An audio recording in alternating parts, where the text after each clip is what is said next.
Yo, what's going on, guys? It's Houston Sports Site back in another video today, and today the Houston Rockets win in overtime against the Oklahoma City Thunder, 132-126 in overtime. What a win for the Rockets, and I'm going to go ahead and say it. Out of the previous 71 games that we've seen the Houston Rockets play, and I don't care what comes in the next, 10 games left, this, for me at least, is the game of the year. This is the game that I think if the Rockets can pull this off and make it into the play-in, this is the game you look back. We're in the play-in because of this game. If the Rockets advance to the 10 seed or the 9 seed by, a short amount of games, we'll look. I think at this point with the way the Lakers are playing basketball, really the only hope for us is the 10 seed and knocking out Golden State. So if the Rockets make it to the 10 seed and square off against the Los Angeles Lakers or whoever is at that 9 seed in the play-in, I think if it's a close matter, this is the game we look back and we look at the way the Rockets fought to get this win, how they came back down. They were down 67-59 in this ball game, and I know it's only 8 points. Nowadays it's so easy to come back in the NBA and make a comeback. It's just like that, and you're back in the game. But against the Oklahoma City Thunder team, the way they score the basketball, it is a little bit hard to take down a deficit. I know it's only 8 points, but they score the basketball really, really, really well. And I know they're without their star player, Shai Gilgeous-Alexander, but they have a lot of talent. And we saw that tonight with Jalen Williams and Josh Giddey. Those two guys were really good, combining for 54 points. But the Rockets played really well. They came back. They fought for this game. And they fought for this season. Because if Golden State won tonight, 101-93. And if the Rockets would have lost this game to OKC, they would have fell to 2 games back from the 9th seed. It's not like that's the end of the world. It's not like, okay, you're 2 games back. It's over with 10 games left. But the Warriors had 2 games coming up against the Spurs and the Hornets, so it would have made things a lot more tricky. But the Rockets get this win. They remain 1 game back from that 10 seed. Their next game is against the Utah Jazz, a team they just blew through the water. So things are looking good right now for the Rockets, and they get this win. They're 132-126. They fought for this game. Multiple guys made big shots. Jabari hit a big 3 in regulation and in overtime.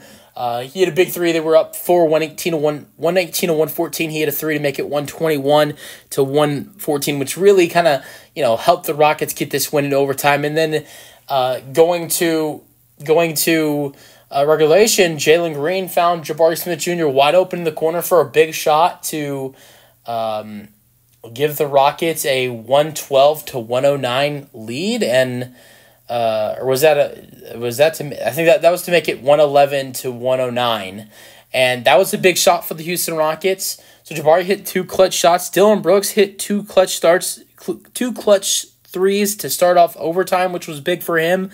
He hit the first 2 threes of overtime, so those are 2 big shots that Brooks made. Jalen Green, I can't even talk about a specific shot that he made because he made so many clutch shots in this game. He shot 7 for 11 from 3. He had 37 points, 9 rebounds, 7 assists. He is the hottest player in the NBA right now. Nobody is playing better basketball in the NBA than Jalen Green if we're going to talk about the way players are playing right now. And I got to say, If I had to pick the biggest moment from Jalen Green tonight, it's not even a shot he made. I think the biggest play that Jalen Green made was finding Jabari Smith Jr. in the corner for that shot to, for the Rockets to take the lead 111-109, because I don't think the Rockets get this game to overtime without that shot going in for Jabari. I think that's the biggest play Jalen Green made tonight. He made countless shots. He made great shots for this team. Great threes. A lot of the threes Jalen Green hit were to help the Rockets get back in the game. But I think the biggest play he made was that pass to Jabari Smith Jr. to get the Rockets a 2-point lead. So he had 37 points, 9 rebounds, 7 assists, shot 14 for 24, 7 for 11. We saw him have his first inefficient game in a while the other night against Portland. It was like his first game It was like his first inefficient game in like 5 or 6 games, which we don't see him usually go that many games without having an efficient game. So he has an efficient game tonight, shooting 14 for 24, 7 for 11 from 3. I think this was one of the best games we've seen from Jalen Green all season.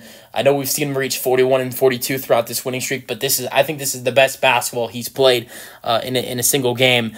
We also got 25 point one of Ben Thompson with a career night for the Rockets in this one. 25 points, 15 rebounds, 4 assists, 1 steal. Career high in rebounds at 15, 10 for 18, 0 for 1 from 3. 16 points from Jabari Smith Jr., 3 rebounds.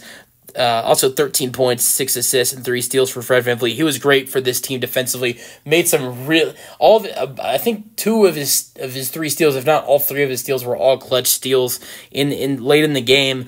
That kind of wraps up for the starters. Dylan Brooks had 20 points with 4 assists and 4 rebounds, shooting 8 for 18. He did shoot terrible from 3 for 11. But you know when it matters? In the clutch, because he hit 2 clutch threes for the Rockets in overtime. Getting to the bench, I mean, it's not like, I'm not going to say there was nothing there, but 7 points, 6 rebounds for Jock Lando. I'm just talking about what we've seen recently. We've been seeing big games from guys like Jeff Green and Jock Lando. Not saying we didn't see that tonight. We saw solid games for those guys. 7 points and 6 rebounds for Jock, was 1 steal, 1 assist, 3 for 6. He was 1 for 3 at the line tonight, though. 7 points for Jeff, 2 rebounds, 1 assist, 3 for 8, 1 for 5 from 3. He took too many threes in this ballgame, in my opinion, but he's been shooting really good as of recent, so not going to be mad at him shooting the ball.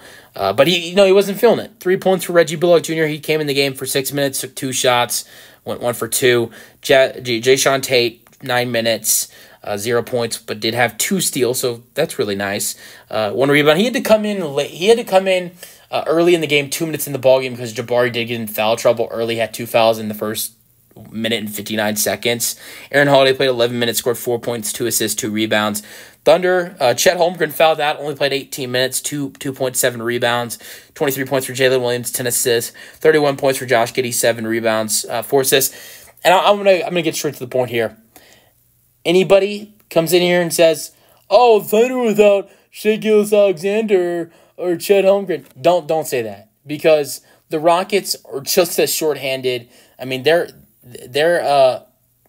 it's not like the Thunder didn't have Chet Holmgren. They had him for 18 minutes. He just got in foul trouble. And even if, he didn't stay in foul trouble, he was not playing well. He only had 2 points. So it's not like he was making an impact in this game. But my point is we're without Alperen Sengun, our center, and our best player, which Jalen is making a debate for best player right now. But I think he's our, he's a big part of our offense and is really good. Cam Whitmore, who's our best player off the bench by far, and also without Tari Eason. And if you want to keep going, we're without Steven Adams. And y'all Thunder fans, y'all know something about Steven Adams and an impact he makes. So you know how big being without Steven Adams is, right? So I don't want to hear Shai Gilgeous-Alexander didn't play and Chet Holmgren got in foul trouble, because we are so shorthanded. No Tari, no Cam, no Sengun, no Steven Adams.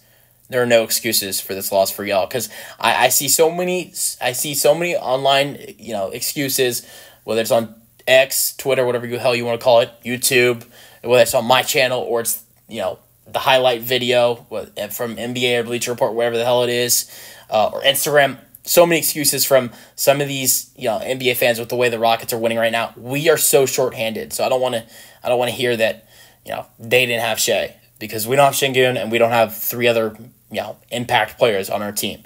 Let me know your thoughts on the game. I'm so excited for the Rockets to get this win in overtime tonight. That's the video. Hope you guys enjoyed, and peace out. Go Rockets.